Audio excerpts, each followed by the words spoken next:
பாட்டாளி மக்கள் கட்சி தான் கூட்டணியில இல்லைன்னு சொல்லிட்டாரு எடப்பாடி. ஏற்கனவே என்டிஏல தான் இருக்கு பாட்டாளி மக்கள் வரலாம் கட்சி. வரலாம் அப்படின்ற மாதிரி கூட நேற்று வரலாம் வரலாம்னு சொல்றாரு. வரலாம் என்டிஏ கூட்டணிக்கு அவங்க வரும்பொழுது இவர் என்டிஏல இருப்பாரா? ஏடிஎம்கே பிஜேபியோட இருப்பாரா? அண்ணாமலைய காலி பண்ணி நயனாரந்தனை கொண்டு வந்தாரு. அப்ப அண்ணாமலையை காலி பண்ணா 3% இல்ல கட்சி பிஜேபி 11% கூட்டணி கட்சிகளின் தயவோட வாங்கியிருக்கு அப்படின்னா அதுக்கு காரணம் அண்ணாமலையுடைய உழைப்பு. இன்னைக்கும் அண்ணாமலைக்கு தான் செல்வாக்கு இருக்கு. ஸோ அண்ணாமலையை காலி பண்ணி அண்ணாமலையை வரக்கூடாது என்று சொல்லி இன்றைக்கு அண்ணாமலையை நடுத்தெருவில் நிறுத்தியவர் திரு எடப்பாடி பழனிசாமி.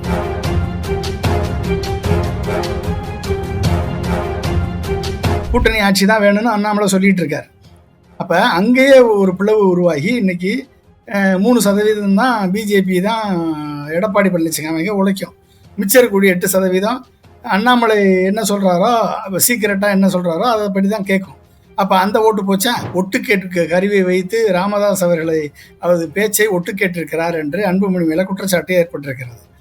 அப்ப இந்த குற்றச்சாட்டு அவரை நீக்க அவர் இவரை நீக்க இதெல்லாம் நடந்துகிட்டு இருக்கு. அப்ப என்னாச்சு?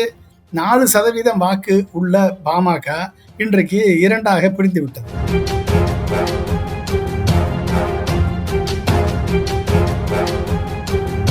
மருத்துவர் ராமதாஸ் ஏடிஎம்கேக்கும் அவருக்கும் எடப்பாடியும் பேசியிருப்பாங்க. நீங்கள் பிஜேபியிலேருந்து வெளியே வந்துருங்க, என் மகன் வேணா அங்கே போகட்டும், அவனை காப்பாற்றிக்கிட்டோம், சிபிஐ வழக்கிலேருந்து காப்பாற்றிக்கிட்டோம், நீங்கள் வெளியே வந்துருங்க, ஏடிஎம்கே வெளியே வந்துருங்க, நம்ம பாமக, தேமுதிக, ஏடிஎம்கே, விஜய் எல்லாம் சேர்ந்து ஒரு கூட்டணி வைப்போம் என்று கூட இவர்கள் பேசியிருக்கலாம். எடப்பாடி பழனிசாமிக்கு மக்கள்கிட்ட ஆதரவு இல்லை, இப்போ தொண்டர்கள்ட்டையும் ஆதரவு இல்லை. ஏன்னா பிஜேபியுடன் கூட்டணி வைத்ததால. எனவே இந்த ஆதரவு இல்லை என்ற நிலைமை கிரவுண்ட் ரியாலிட்டியில தெரியுது. காசு கொடுத்து கூடக்கூடிய கூட்டம்.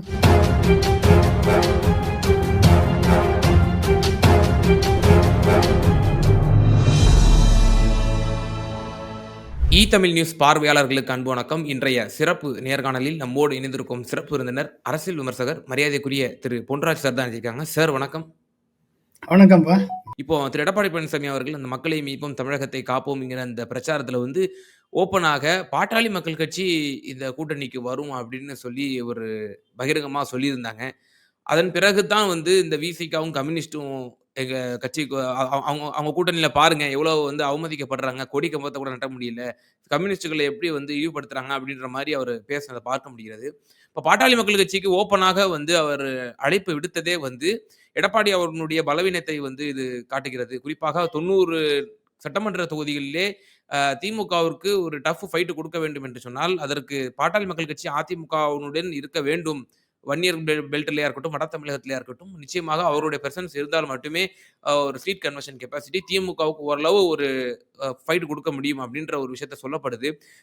எடப்பாடி பழனிசாமி அவர்கள் இது பாட்டாளி மக்கள் கட்சிக்கு ஒரு அறைகோல் விட்டதன் மூலமாக தன்னுடைய பலவீனத்தை அவர் வெளிப்படுத்தி விட்டாரா இதன் மூலம் அப்படிங்கிற ஒரு கேள்வி முன்வைக்கப்படுது. நிறைவான கருத்து. பாட்டாளி மக்கள் கட்சி தான் கூட்டணியில இல்லைன்னு சொல்லிட்டாரு எடப்பாடி. ஏற்கனவே என்டிஏல தான் இருக்கு பாட்டாளி வரலாம் அப்படின்ற மாதிரி கூட நேற்று வரலாம்னு சொல்றாரு. வரலாம் என்டிஏ கூட்டணிக்கு அவங்க வரும்பொழுது இவர் என்டிஏல இருப்பாரா? ஏடிஎம்கே பிஜேபியோட இருப்பாரா? பிஜேபியோட அதாவதுங்க பிஜேபியோட இருந்த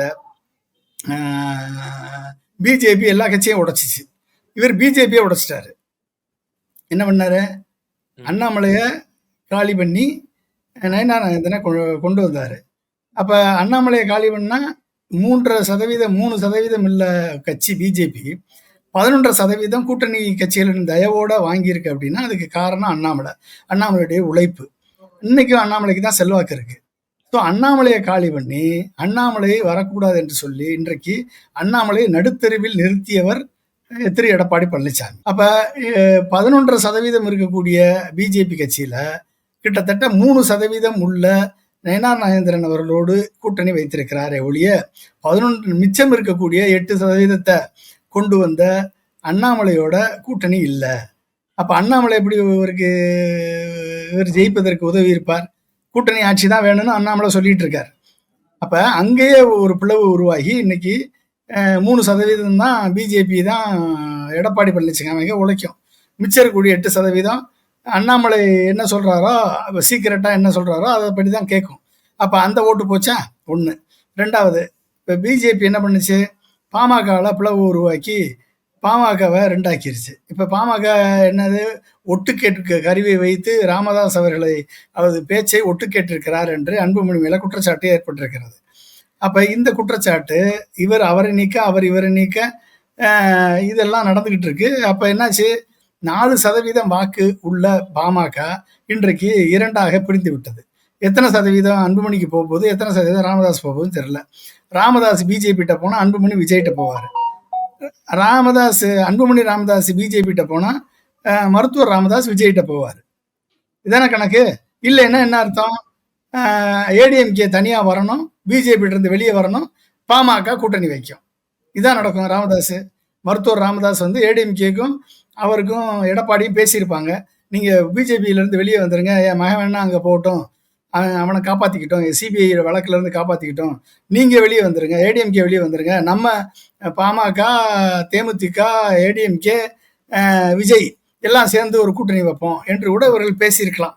அப்ப இவர்கள் எல்லாம் சேர்ந்து பேசும்போதும் அதிகமான தொகுதிகளில் நிற்க போவது யார் என்ற கேள்வி வரும். அங்க வந்து இவங்களால யாராலுமே ஈகோ பிடிச்சவர்கள் இவர்கள் ஒற்றுமையாக இருப்பதற்கு வாய்ப்பில்லை. அப்ப விஜய் வருவதற்கு வாய்ப்பில்லை. விஜய் வந்தா சபார்டினேட் ஃபோர்ஸா தான் வர முடியும். ஏடிஎம்கே கூட்டணியில விஜய் பிரைமரி ஃபோர்ஸா வர முடியாது. விஜய் பிரைமரி ஃபோர்ஸ் நம்மளை ஏற்றுக்கொண்டு எடப்பாடி பழனிசாமி சபார்டினேட் ஃபோர்ஸா வருவாருன்னு ஜான் ஆரோக்கியசாமி ஏமாத்திட்டு இருக்காரு. ஆதவர்ஜனா ஏமாத்திட்டு இருக்காரு. அப்ப இவர்கள் எல்லாம் எப்படி இவர்கள் சேருவார்கள்? அதிமுக ஓட்டை பிடிப்பதற்கு சீமான் முயற்சி பண்ணி கொண்டிருக்கிறார், விஜய் முயற்சி பண்ணி கொண்டிருக்கிறார், பிஜேபி முயற்சி பண்ணி கொண்டிருக்கிறது. அப்ப அதிமுக தொண்டர்கள் இப்பொழுது இந்த இந்த முயற்சிக்கு பலியானால், இந்த முயற்சிக்கு பலியாகி விஜயை தூக்கி விட்டாலோ, இல்ல சீமானை தூக்கி விட்டாலோ, இல்ல பிஜேபியிட்ட போனாலோ அதிமுக என்ற கட்சி முற்றிலுமாக அழிந்துவிடும். அவர்களது ஒரே சாய்ஸ் விக்கிரவாண்டி தேர்தலில் எப்படி அதிமுக வாக்கு திமுகவுக்கு சென்றதோ, எப்படி ஈரோடு கிழக்கு இடைத்தேர்தலில் அதிமுக வாக்கு திமுகவுக்கு சென்றதோ, அப்படி சென்றால்தான் எடப்பாடி பழனிசாமி அந்த அந்த அன்கோ பிஜேபியினுடைய அடிவாரமாக இருக்கக்கூடிய அன்கோ தோற்கடிக்கப்பட்டால்தான், அவர்கள் பிஜேபி இருந்தாலும் சரி, பிஜேபியிலிருந்து வெளியே வந்தாலும் சரி, இவர்கள் நம்பகத்தன்மை அற்ற ஆட்கள், இவர்களை நம்பி மக்கள் வாக்களிக்க முடியாது என்று புறந்தள்ளி விட்டார்கள். அதிமுக தொண்டர்கள் புறந்தள்ளினா தான் அதிமுகவே காக்க முடியும்.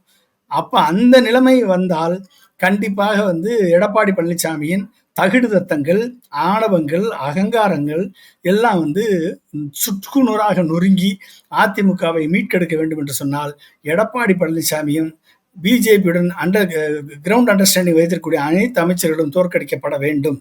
இதுதான் அதிமுக தொண்டர்கள் அதிமுகவை காப்பதற்கு செய்யக்கூடிய முக்கியமான பணியாக இருக்க வேண்டும் என்று நான் கருதுகிறேன். சார், இப்போ இந்த விசிக கம்யூனிஸ்ட் கட்சிகளுக்கு அவர் அழைப்பு விடுத்ததே எதுக்காக அப்படின்னா, நம்ம பாமகவுக்கு நம்ம ஒரு உணர்ச்சி வசப்பட்டு ஒரு அழைப்ப நம்ம விடுத்துட்டோம். நம்மளோட பலவீனத்த நம்ம வெளிப்படுத்திட்டோம். அத ஒரு டைவர்ஷன் பண்ணுவதற்காகத்தான் சம்பந்தமே இல்லாம திமுக கூட்டணியில இன்டாக்ட்டா இருக்கக்கூடிய கம்யூனிஸ்ட் கட்சிகளையும், விசிகாவும் நீங்க சொல்வது போல அவங்க நிச்சயமாக வருவதற்கு சாத்தியமே கிடையாத கட்சிகளை அவர் அழைக்கிறார் என்ற ஒரு பதற்ற நிலைக்கு திரு எடப்பாடி பழனிசாமி சென்று விட்டார் என்கிற ஒரு கருத்து சொல்லப்படுகிறது. அப்படிதானா? அதாவது எடப்பாடி பழனிசாமிக்கு மக்கள்கிட்ட ஆதரவு இல்ல. இப்ப தொண்டர்கள்ட்டையும் ஆதரவு இல்ல. ஏன்னா பிஜேபியுடன் கூட்டணி வைத்ததால. எனவே இந்த ஆதரவு இல்லை என்ற நிலைமை கிரவுண்ட் ரியாலிட்டியில தெரியுது. காசு கொடுத்து கூடக்கூடிய கூட்டம் நமக்கு முன்னால இருக்கு என்று அவர் வீராவேசமாக எழுச்சி பயணம் என்று பேசலாம். ஆனால் கிரவுண்ட் ரியாலிட்டி அவருக்கு தெரியும். இது காசு கொடுத்து அழைத்து வரப்பட்ட கூட்டம். இந்த கூட்டத்தால் ஓட்டு நமக்கு டிரான்ஸ்ஃபரிங் கெப்பாசிட்டி கிடையாது. எனவே வேற வழி இல்லை. பிஜேபியுடன் கடைசி நேரத்தில் டிசம்பர்ல பிஜேபியை டிச் பண்ணிட்டு வெளியே வந்துடுவோம். வெளியே நம்ம மக்கள்கிட்ட சாரி சார், நான் மக்கள்கிட்ட திரும்பி சாரி கேட்கலாம்னு நினைக்கிறாரு. அப்ப ஒரு நிலைப்பாட்டை உறுதியாக மேற்கொள்ள முடியாதவர், தனது கட்சி நிலைப்பாட்டை உறுதியாக மேற்கொள்ள முடியாதவர், தனக்கு உதவி செய்த அத்தனை பேருக்கும் துரோகம் செய்தவர், இவர் எப்படி தமிழக மக்களுக்கு உண்மையாக இருப்பார்? எப்படி தமிழக மக்களின் குரலாக ஒலிப்பார்? அப்ப இவர் ஆட்சியில் இருந்த பொழுது தமிழக மக்களின் கூட்டணியின் நிர்பந்தத்தால் தமிழக மக்களின் அனைத்து தமிழக மக்களுக்கு எதிரான அனைத்து மக்களுக்கு எதிரான அனைத்து சட்டவிரோத மசோதாக்களை மோடி அரசு கொண்டு வரும் பொழுது அனைத்திற்கும் ஆதரவளித்தவர் தான் இந்த பழனிசாமி. அப்ப தன் சுயநலத்திற்காக, தன் கட்சியின் நலத்திற்காக இவர் தமிழகத்தை அடகு வைக்க தயங்க மாட்டார் என்றுதான் பொதுமக்கள் நினைத்து இவரை ஒதுக்கிவிட்டார்கள். கிறிஸ்தவ, இஸ்லாமிய சிறுபான்மை மக்கள் இவரை ஒதுக்கிவிட்டார்கள். கண்டிப்பாக இந்த எடப்பாடி பழனிசாமியின் இரட்டை வேடம், இந்த பல்முனை வேடம் கண்டிப்பாக இது ஒருபோதும் மக்கள் ஏற்றுக்கொள்ள மாட்டார்கள். இவரது நிலைப்பாடு இன்றைக்கு கேள்விக்குறி. இவரது பேச்சு, இவரது பேட்டிகள் அனைத்துமே பிஜேபிக்கு விடுக்கப்பட்ட மறைமுகமான எச்சரிக்கை. பிஜேபி எந்த நேரத்திலும் அதிமுக பிஜேபியுடைய உறவை துண்டிக்கும் என்ற நிலைதான் இருக்கிறது. துண்டித்துவிட்டு இவர் பாமகவோடு, தேமுதிகவோடு மற்றும் பல கட்சிகளோடு, நாம் தமிழரோடு, விஜயோடு சேர்ந்து கூட்டணி அமைத்து விடலாம் என்ற ஒரு பேக் ஸ்ட்ராட்டஜி பண்றாரு. அந்த கூட்டணி ஒரு உண்மையிலேயே மக்கள் விரோத கூட்டணியாகத்தான் அது அமையும். கண்டிப்பாக இந்த முறை எடப்பாடி பழனிசாமியின் தகுதித்தம் செல்லாது. எடப்பாடி தோற்கடிக்கப்பட்டால் தான் அதிமுக பாதுகாக்கப்படும். Okay sir. நிச்சயமா திரு எடப்பாடி பழனிசாமி அவர்கள் இன்றைய காலையில் டைம்ஸ் ஆஃப் இந்தியாவுக்கு கொடுத்த அந்த பேட்டியினுடைய பின்னணி அரசியல் சார்ந்த பல விவகாரங்கள் எங்கள் நேயர்களுக்கு ரொம்ப தெளிவாக பகிர்ந்தீங்க. மிகுந்த நன்றிகள் சார். மிக்க நன்றி. Thank you so much. நமது இ-தமிழ் நியூஸ் சேனலில் உங்களது பொருட்களை வெறும் 500 ரூபாயில் விளம்பரம் செய்ய வேண்டுமா? தொடர்புக்கு 7806942275 தொடர்பு கொள்ளுங்கள்.